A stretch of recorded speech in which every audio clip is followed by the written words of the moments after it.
thank you so much for joining us. And a lot of the people that are tuning in that filled out forms in advance about what do you want to get from this. Somebody said, I'm already such a fan. I just want to hear Adrien. That's good. I feel like I can't go wrong when people are already like, I already love you. I'm like, okay, cool. Let's just talk then. And Taryn gave a brief introduction of you already, and she talked about a couple of your books. But I wanted, your naming game for book titles is on point. Thank you. So I wanted to just read some of the titles of your book so people could get a sense of the woman we're about to have a conversation with. So you have one book called We Will Not Cancel Us and Other Dreams of Transformative Justice. You have another one, Pleasure Activism, The Politics of Feeling Good. Mm-hmm. And then How to Get Stupid White Men Out of Office. Yeah. And the two that we're going to spend most of our time in today, the two new bodies of work, or the two books that shape that work are Holding Change, The Way of Emergent Strategy, Facilitation and Mediation, and Emergent Strategy, Shaping Change, Changing Worlds.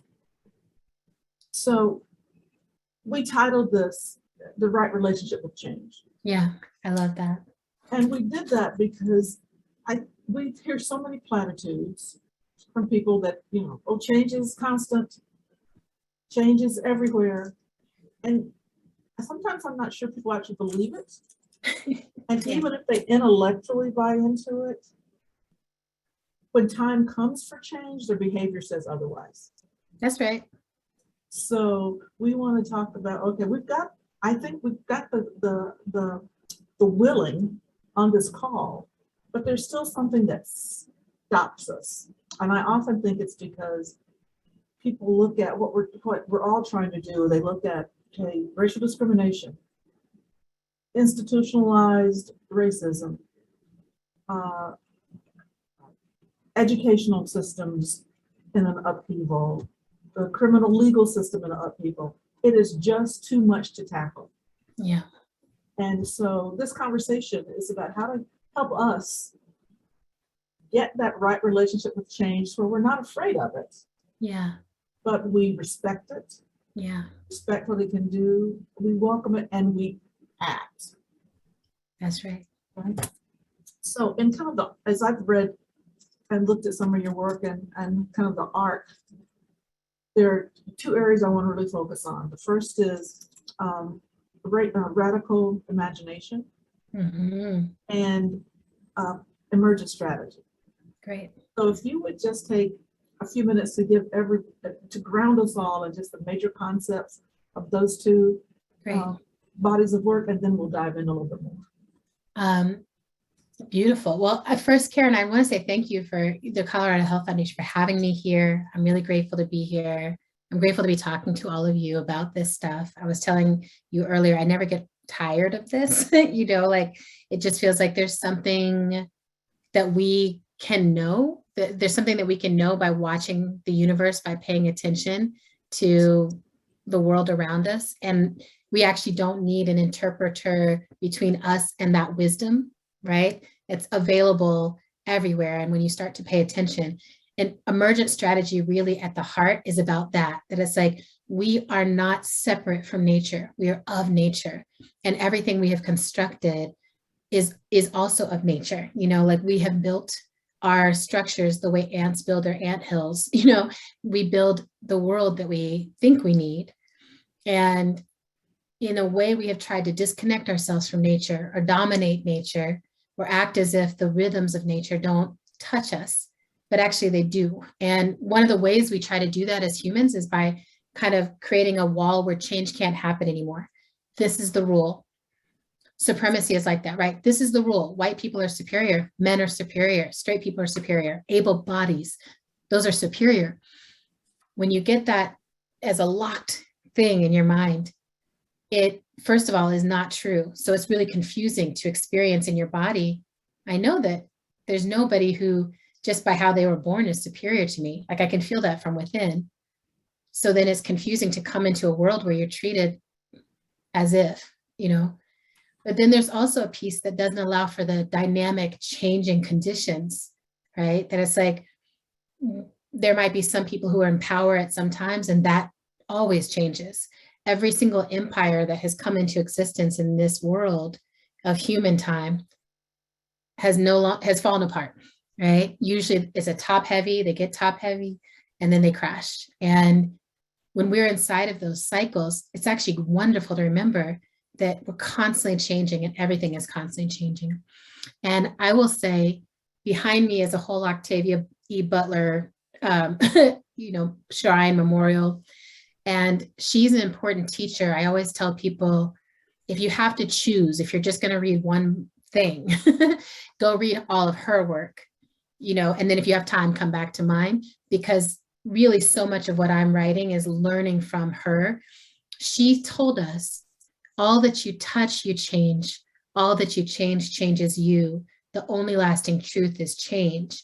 And I think when people talk about, oh yeah, change, but are scared when it happens, a lot of what we're scared of is being changed. So like many organizers, like many activists, I love the idea of being like, oh, something's wrong with you and you need to get yourself together. And I can tell you how. But what's much scarier is the idea that we're all living in and participating in and complicit in systems that work against our long-term survival. And all of us have to change constantly. It doesn't end. It's not like I'm like, patriarchy free, boom, no, every day I have to check with myself. Am I slipping backwards? Am I participating in something I don't align with and agree with? Am I operating within a white supremacist pattern, right?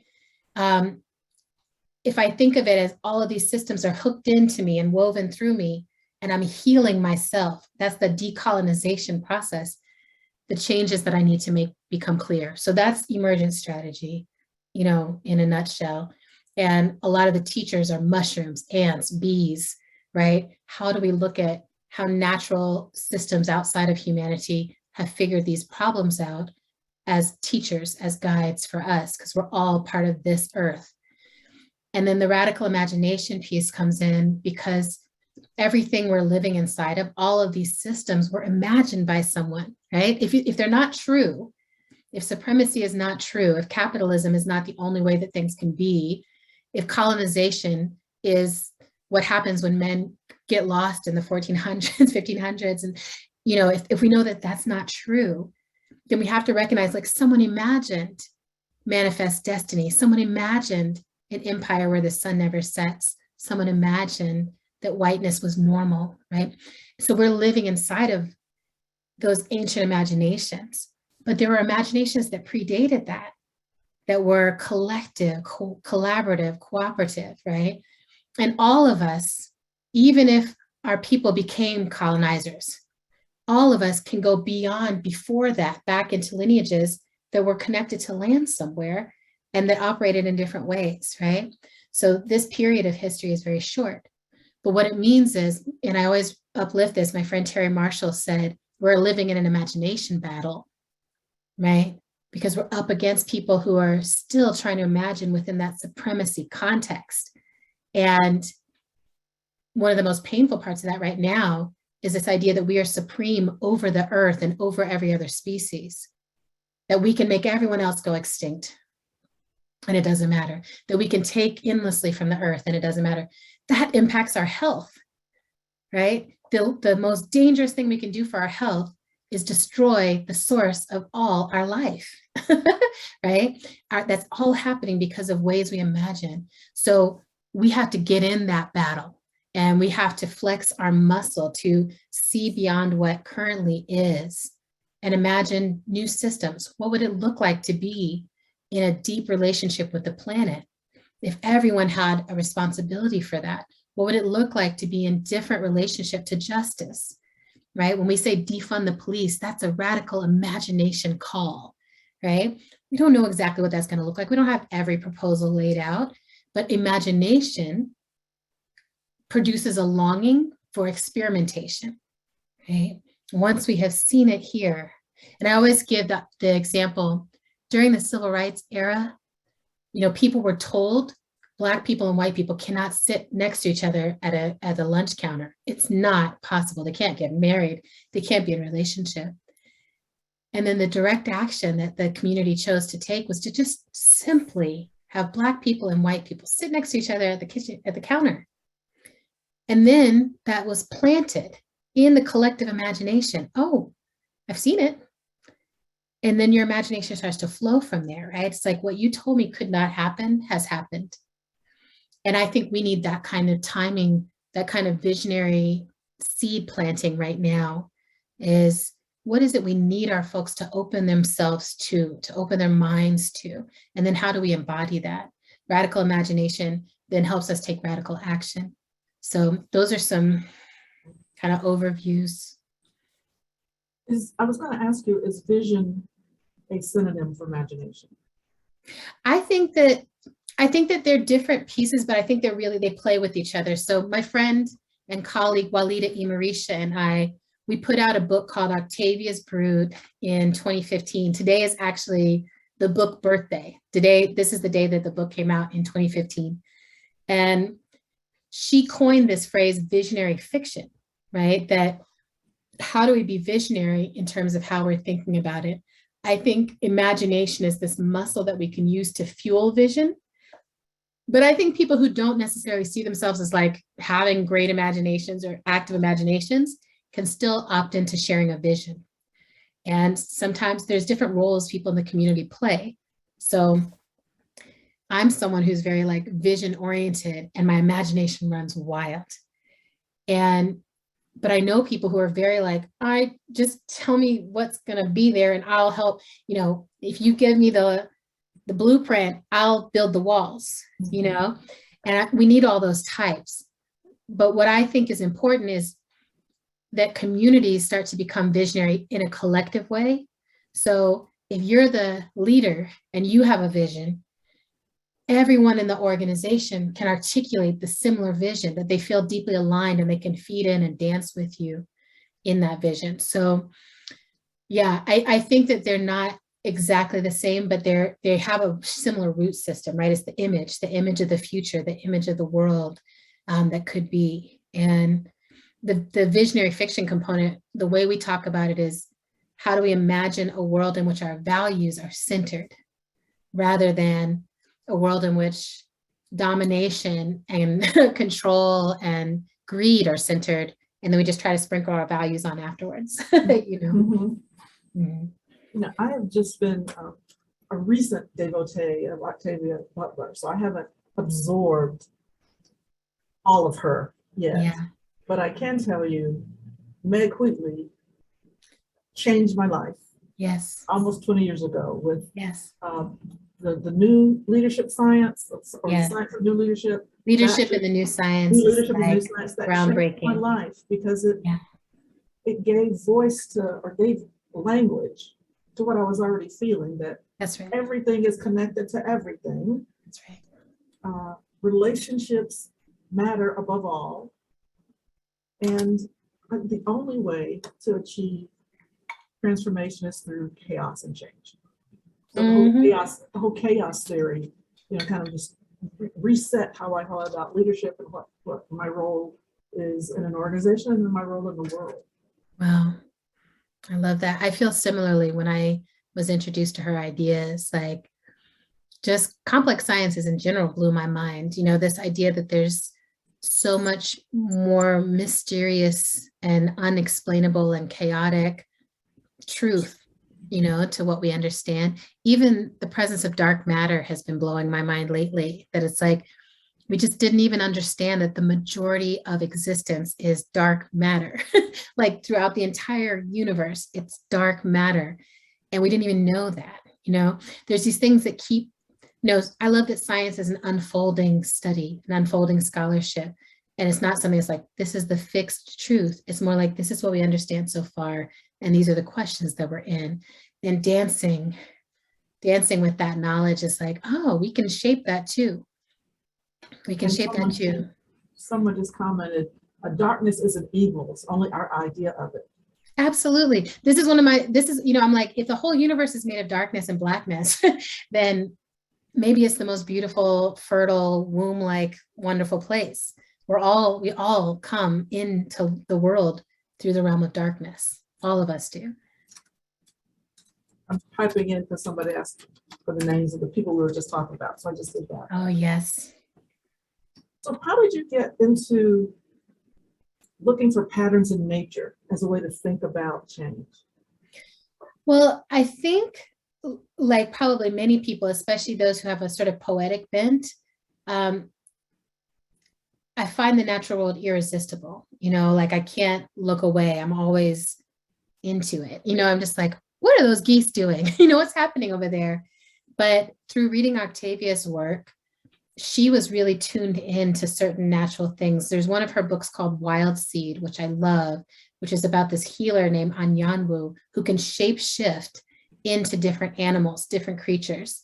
And when she shape shifts, she really goes into the experience. So she becomes a dolphin and she goes in and like gets to fall in love with another dolphin and like this whole thing. That really got me curious about what are the lines between us and other species? Is it true what I was told, that we're the superior species, the dominant species, the ones who are supposed to be managing the earth? Why is that true? What about if everyone just has a role to play of equal?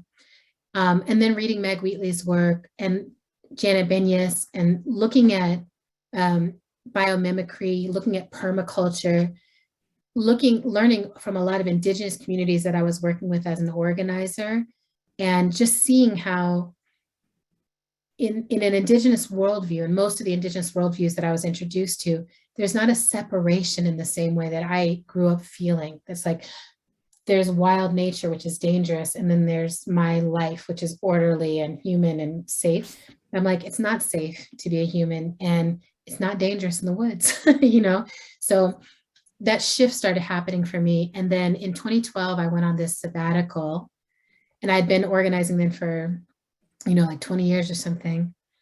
And I was watching ants move. I got to watch a lot of birds flocking, and I was in the ocean a lot. And I was like, there's something here that we need to understand. And emergent strategy was kind of born as I was trying to like figure that out. Like, I'm like, there's something here about how these birds switch off who's the leader of the formation so that they can sustain over longer periods of time, and that they break the brunt of the air, they share the impact that it has on them. I was like, what would it look like if we could do that? Watching murmurations of birds move together, where it's all about the relationship, and they're able to avoid predation because they're able to move together by a set of rules. Don't be too far, don't be too close, and just pay attention to that circle right around you. What would movement look like, right? What would humanity look like if we operated that way? If we understood that predation is not an enemy, but a concept, right? It's like someone's concept is, you're my food, and I'm like, you're trying to survive, I'm trying to survive. In humanity, I think that we get stuck in these identity boxes that keep us from being able to understand, like, we're a species and we're going to survive or not survive as a species. In nature, that feels very clear, right? Like, if they don't move together, they all lose. Same for us. So I started really paying attention to those patterns, and all of a sudden, everyone was my teacher. Everything was my teacher. Every tree, I was just like, I don't have any roots. I got to get some roots if I'm going to make it, and watching after Katrina, going down to visit and being driven around, and they were like, look at these oak trees. Everything else is gone. But these oak trees, because they were rooted down and intertwined underground, even though they bent and they changed, they did not break, and they did not come up, and they did not blow away because they were held underground. Isn't that a way to be with change, right?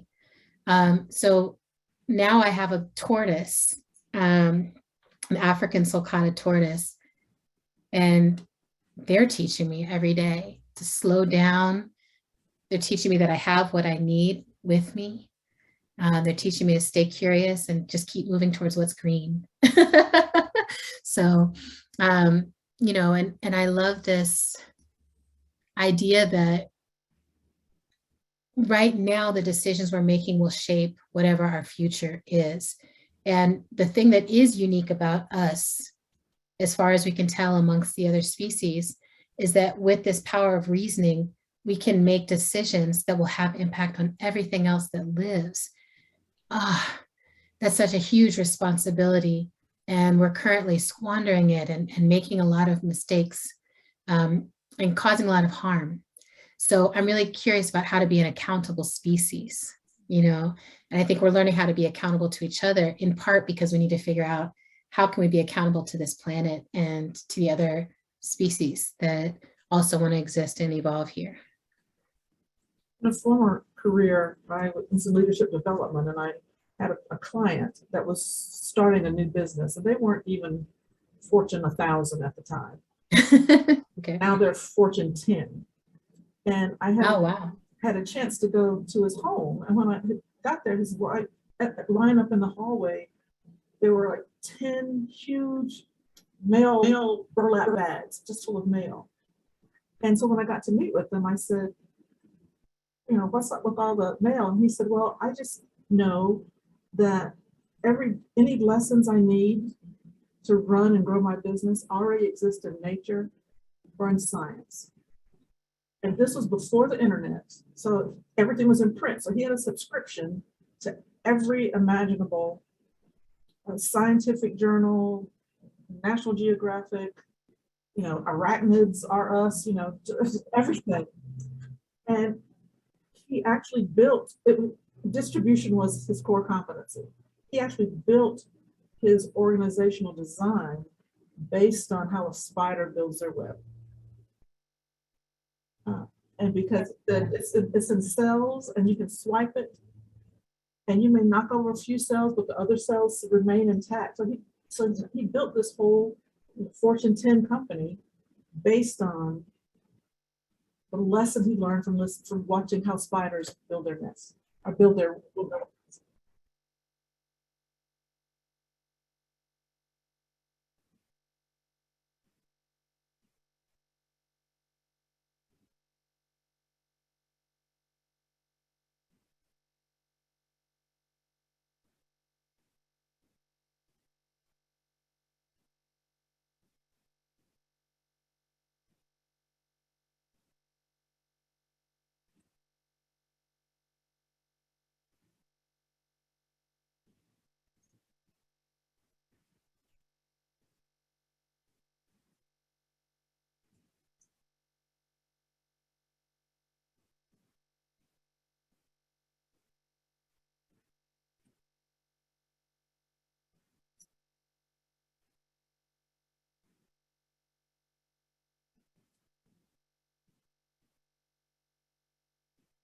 Somebody will type it in for them.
Others cannot hear, but we have to.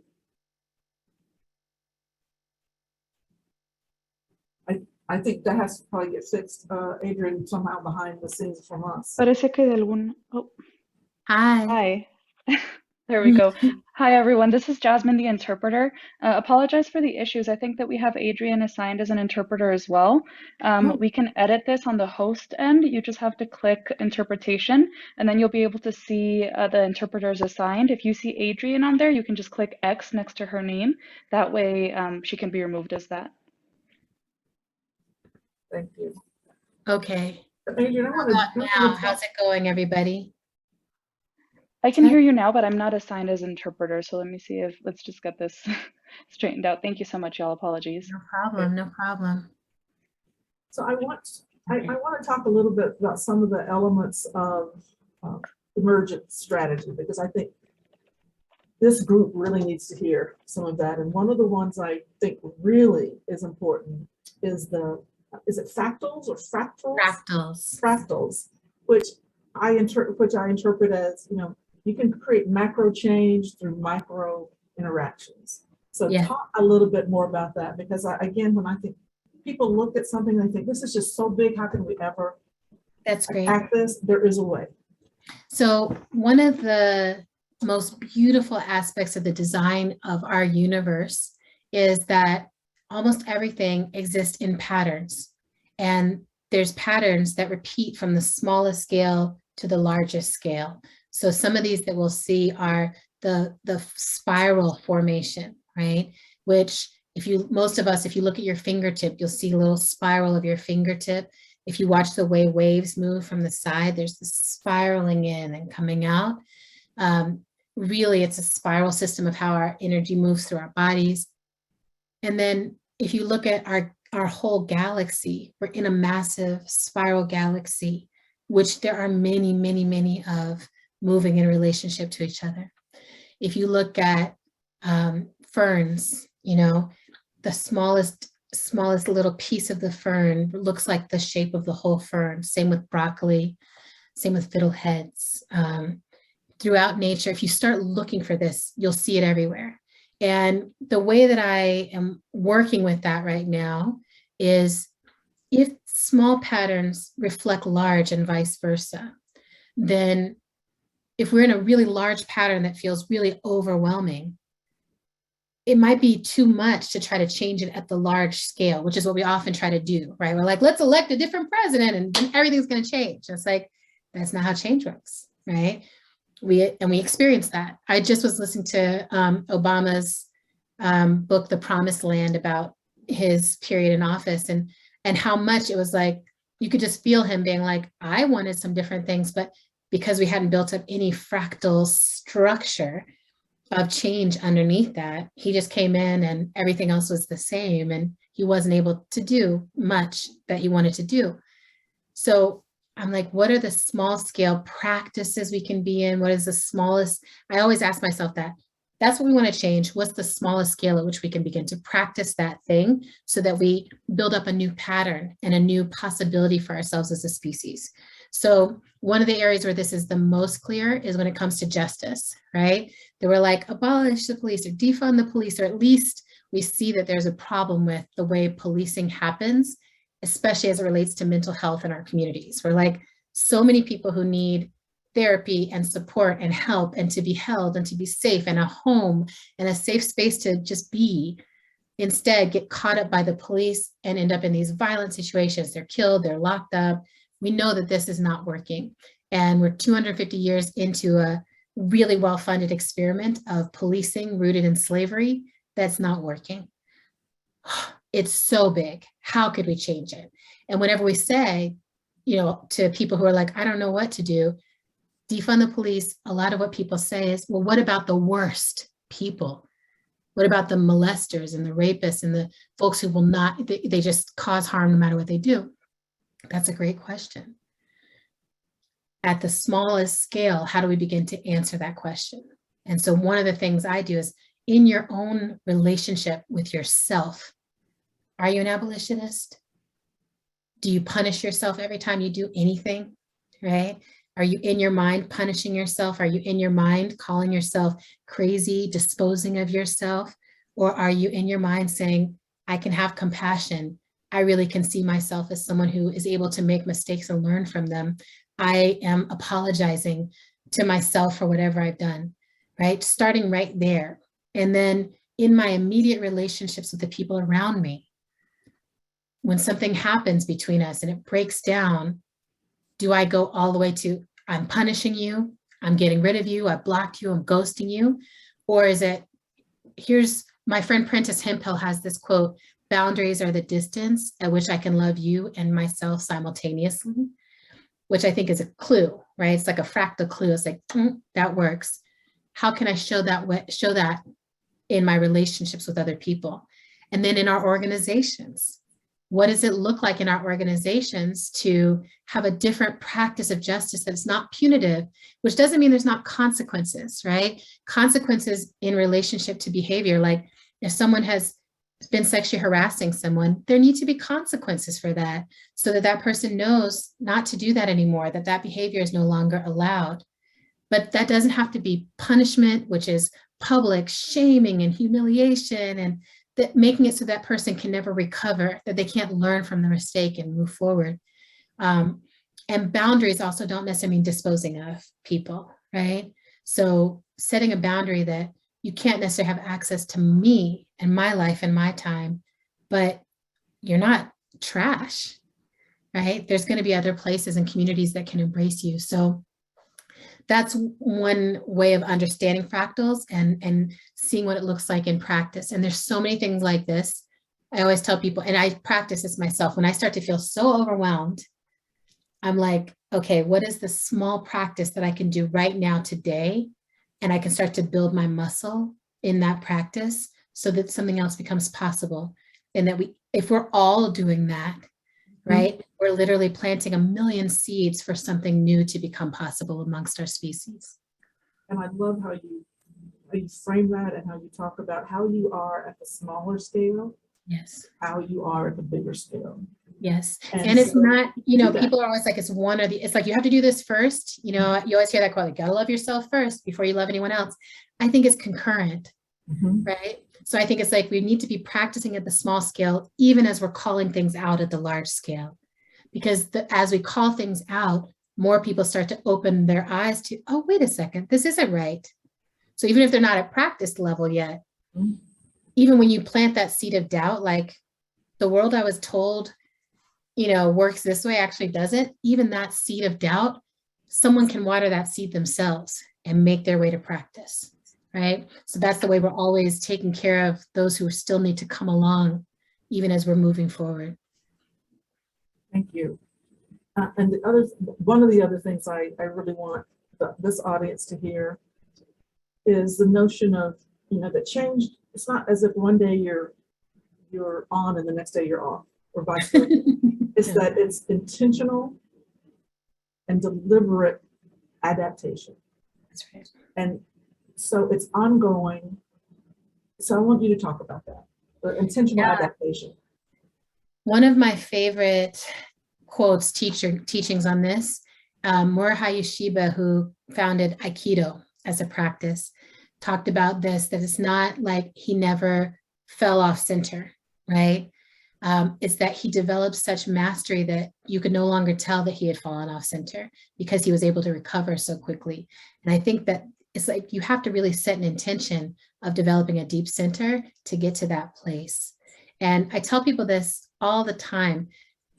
We're always adapting because we're always reacting, responding, changing. Our bodies are changing, our minds are changing, our relationships are changing. We're constantly adapting.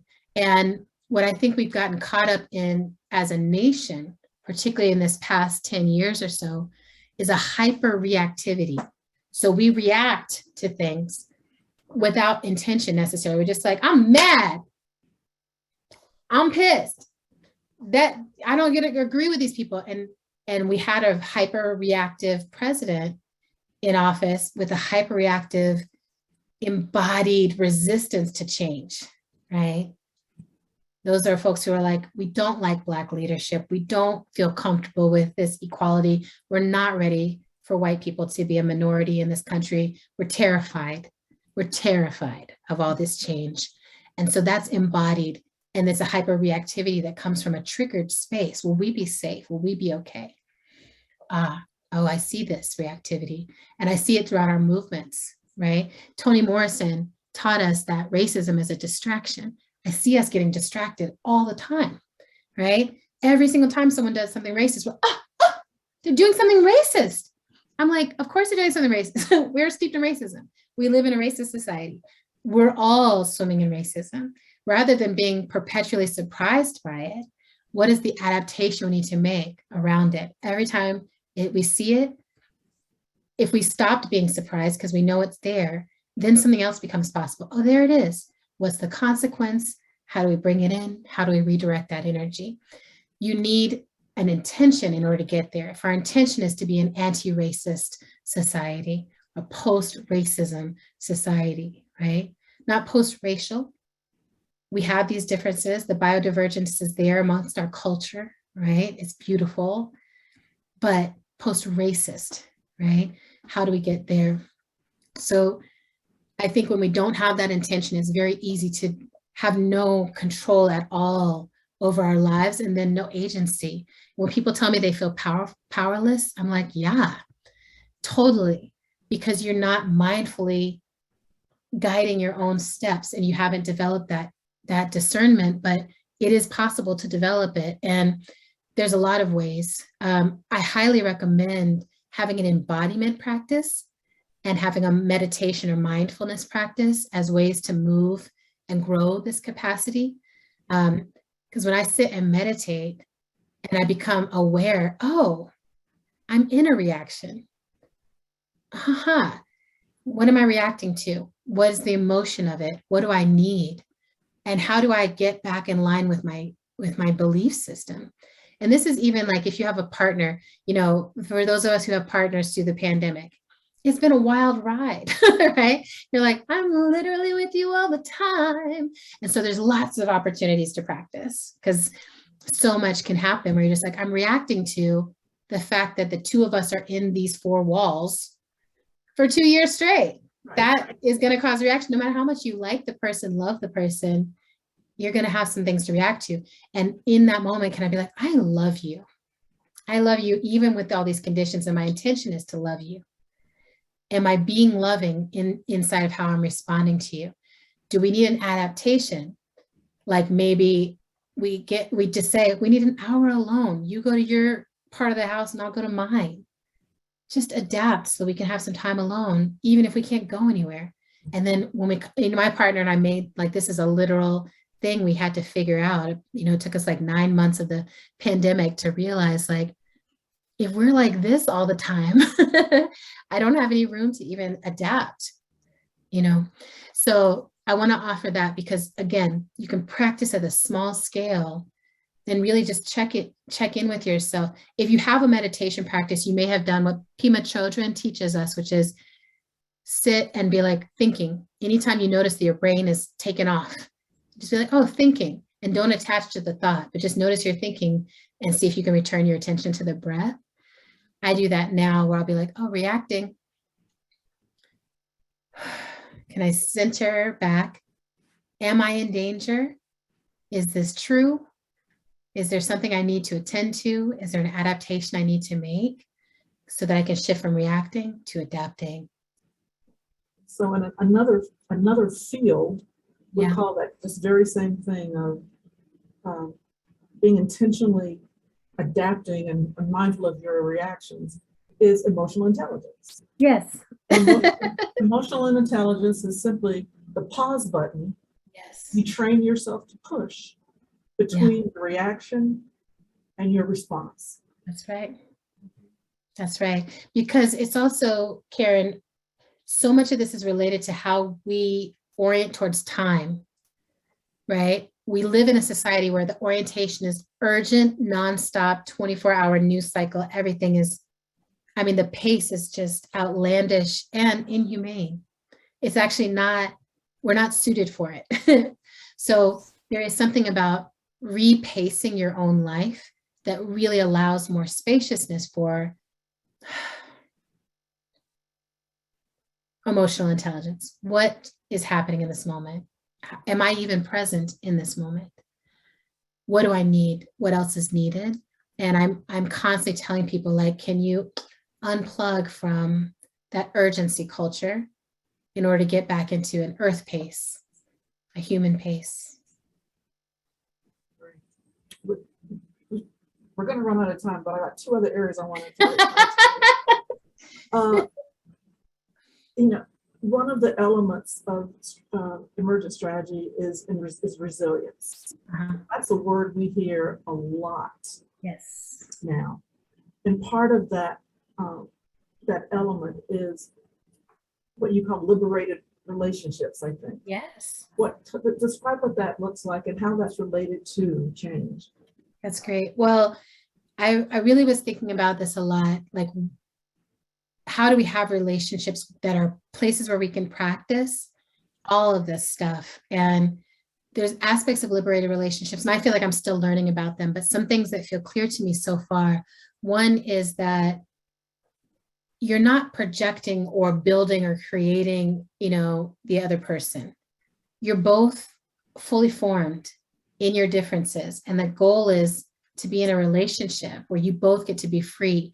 Our great teacher who just passed, Thich Nhat Hanh, said that you want to love the other person such that they feel free, right? So in a liberated relationship, that's the shared intention is, am I supporting your freedom? Are you supporting mine?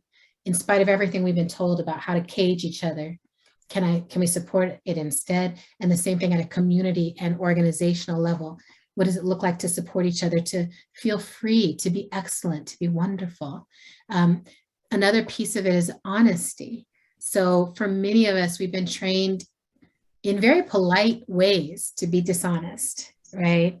To lie about our needs, to swallow and repress our needs, to lie about our boundaries or to act like we don't need any, and even to lie about who we are showing up in the space, right? To kind of puff it up and make ourselves look better. So in the liberated relationship context, and again, start small, you start with one other person usually, and you build, but try to build a practice of 1,000% honesty.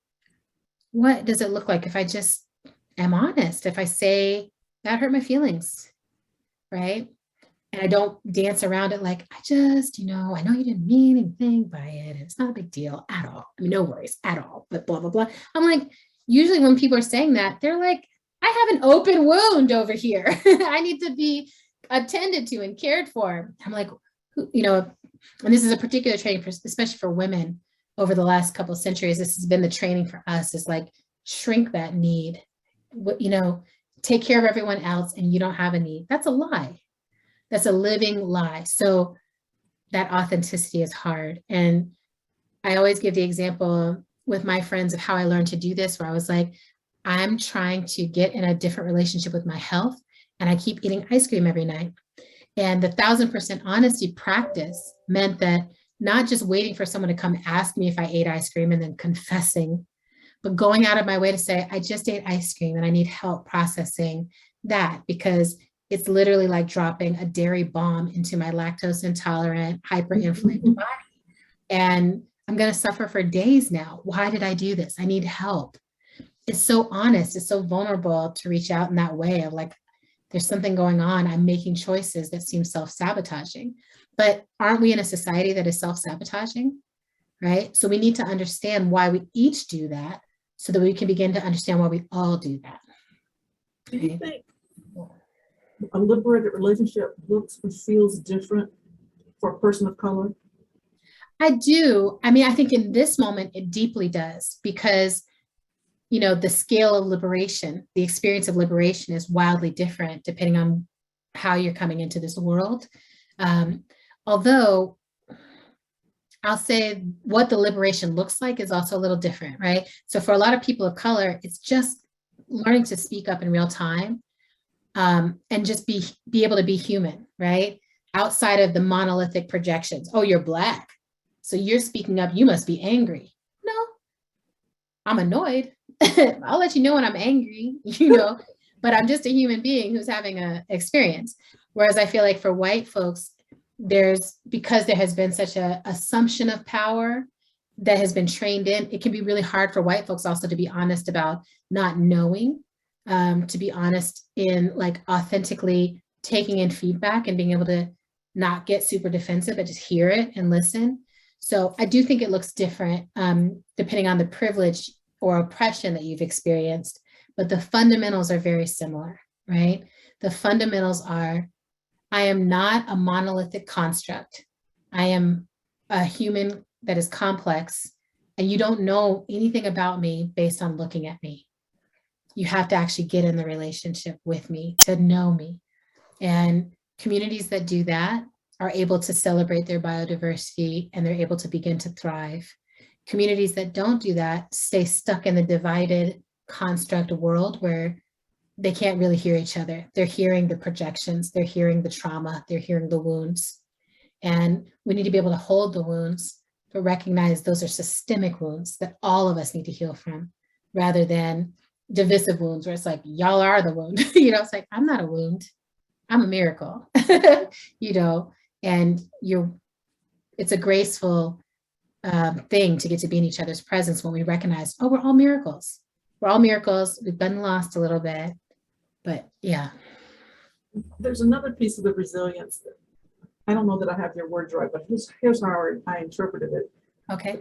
What would it be like if we could build a culture where conflict and difference opened up ideas and opened up conversations and it sparked imagination rather than shut it down? That's right. So in Holding Change, there's actually a really beautiful short essay from my sister Autumn about consensus. And one of the things she says in there is we have to meaningfully disagree before we can meaningfully agree. There's something about actually being able to map the cartography of our differences that allows us to actually be like, okay, now we know the landscape. Now we know who all's here and all the different perspectives, and we can really begin to build something. When you understand that, then conflict can become quite generative, because you're like, oh, you know, like I'm fighting with you because there's something that really matters to me. It's a position, it's a worldview, it's something that I think is true or I think is right. And especially as a Virgo oldest child, I have a lot of things like this. Okay, I'm like, I think I'm right, a lot, right? But one of the things I keep learning is I'm like, if I release the right, wrong binary, that also deeply helps inside of conflict. I'm like, it's not a right, wrong. It's here's what I think. Here's what I believe. Here's how I feel. How do you feel? What do you think? What do you need inside of that? And the quicker the conflict can be, oh, this is our diversity. This is our divergence. This is our difference. And can these things coexist, right? Again, that boundaries, right? At what distance can they coexist, right? Because not every difference can coexist in the same space. If you have, you know, one person really, really, really, really wants a dog, and the other person is deeply allergic to dogs and thinks they're dirty and never wants one, how is that going to coexist in one space, right? We do this all the time where it's like, dog people are right. Dog people aren't right. They're also not wrong. It's just, right? It's a set of things. So I think it starts to get interesting. And I love holding conflict. It takes me a while when I'm in conflict to remember like, oh, this is an opportunity to deepen and to know more and to be more divergent. When I get there, then, oh, it's so tender, right? Because I'm like, oh, you're feeling something and I'm feeling something. We care. Yeah. You don't really fight with people if you don't care about stuff, right? And I think in this social media age, it can be kind of confusing because sometimes what we care about is just being seen and acknowledged. And we can get lost in thinking we care about every single battle and debate we're having online. And so I tell people a lot, I'm like, really pay attention to why you're fighting online, why you're showing up on there. Make sure you only get in battles you really care about the content of that battle, right? And that you see a possibility for liberation inside of that. But I get now more and more excited when a group learns to fight well that's when they're actually Look going forward to the next one. yeah, then you're like, okay, we can hold this, we can grow this. And, you know, fundamentally, our whole society suffers deeply from this. What's happening in Ukraine, what's happening in Israel, Yemen, all these places, we don't know how to fight well, right? So we don't know how to shift, we don't know how to soften, we don't know how to hear, and we don't know how to not weaponize the differences, right? But the more aware we become of that, the more we can learn. And again, fractal.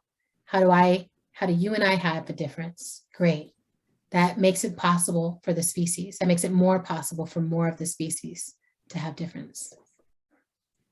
The last thing I want to hear your thoughts on, that I think we'll get to some of the questions earlier around philanthropy and capitalism. And it's in the topic of belonging, believe it or not. Oh, You yeah. have been, I think rightly so, critical of philanthropy, not supporting belonging. So talk about that. Yeah, I have felt like, you know, when I was an executive director, when I was in leadership positions and movement spaces, I really felt like philanthropy, the cycle of philanthropy was designed to create these quick, it's like within a year, you need to have done something with this usually much too small amount of resource, make it happen. And that time didn't allow for the deep kind of relationship building. And there was always a sense of like, if we don't get it right within this amount of time, they're going to throw us off the list and, you know, we won't have any resource. And so it's like this idea of like, how do I belong to community when my existence is contingent on resources, usually that flow from people who deeply disagree with a lot of the things I'm trying to change, right? That's the trick of charity. That's the trick of philanthropy, is that we're really reliant on those who have accumulated great wealth. And they haven't always changed their positions, or, you know, maybe some people in the family have, but not everyone has. I want to shout out the work of Resource Generation. I think they're doing a lot to help people understand where money even comes from, that wealthy people, you know, one of the ideas that wealthy people have is like, I am great because I am wealthy. Like my family must be great. It's like, probably your family was involved in some really messed up stuff to accumulate that level of wealth. And that doesn't mean you're not great, but you do need to come back into belonging to the whole. And you can't belong to the whole if you're hoarding more resources than you need. And so that brings us back into philanthropy, right? I think that the future of philanthropy is really one of redistribution, of figuring out how do we figure out how to harness resource and get it redistributed into community, and communities that can adapt with intention together. What does that look like? Which is very different from the current model for most philanthropy, which is how do we get people competing? How do we get communities competing against each other for limited resource, right?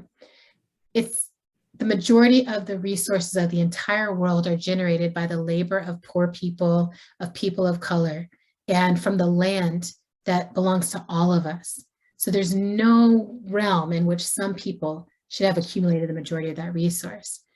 And I think part of our belonging, part of the pathway, is that redistribution and that release of resources back into the collective, into the communal, into the whole.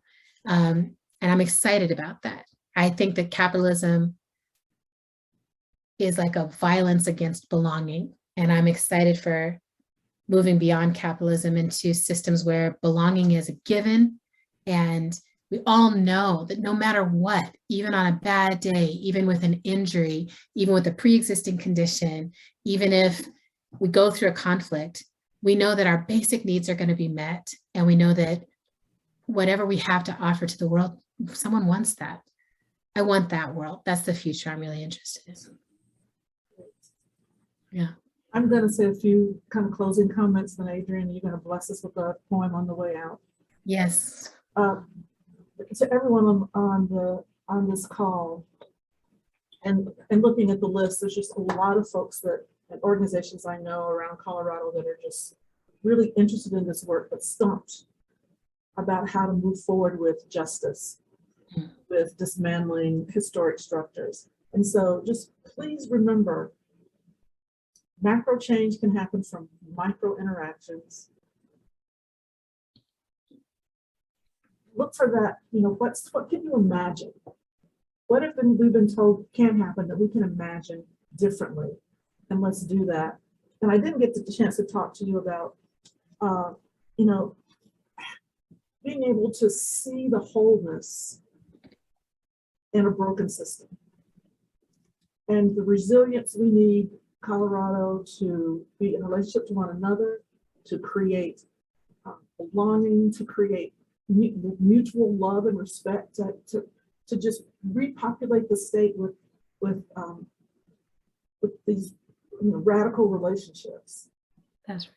So I want to thank everyone for joining us. I certainly apologize at the beginning for the technical difficulties, and I'm going to turn it over to Adrien to take us out.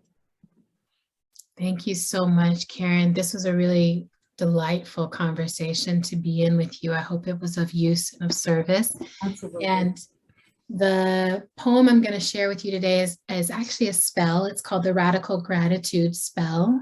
And it goes like this. You are a miracle in motion. I greet you with wonder. In a world which seeks to own your joy and your imagination, you have chosen to be free every day as a practice. I can never know the struggles you went through to get here, but I know you have swum upstream, and at times it has been lonely. I want you to know I honor the choices you have made in solitude, and I honor the work you have done to belong. I honor your commitment to that which is larger than yourself and your journey to love the particular container of life that is you. You are enough. Your work is enough. You are needed. Your work is sacred. You are here, and I am grateful. Thank you, Ashe. Ashe, Adrien. Thank you so much. Thank you, everyone. We'll see you at the next event.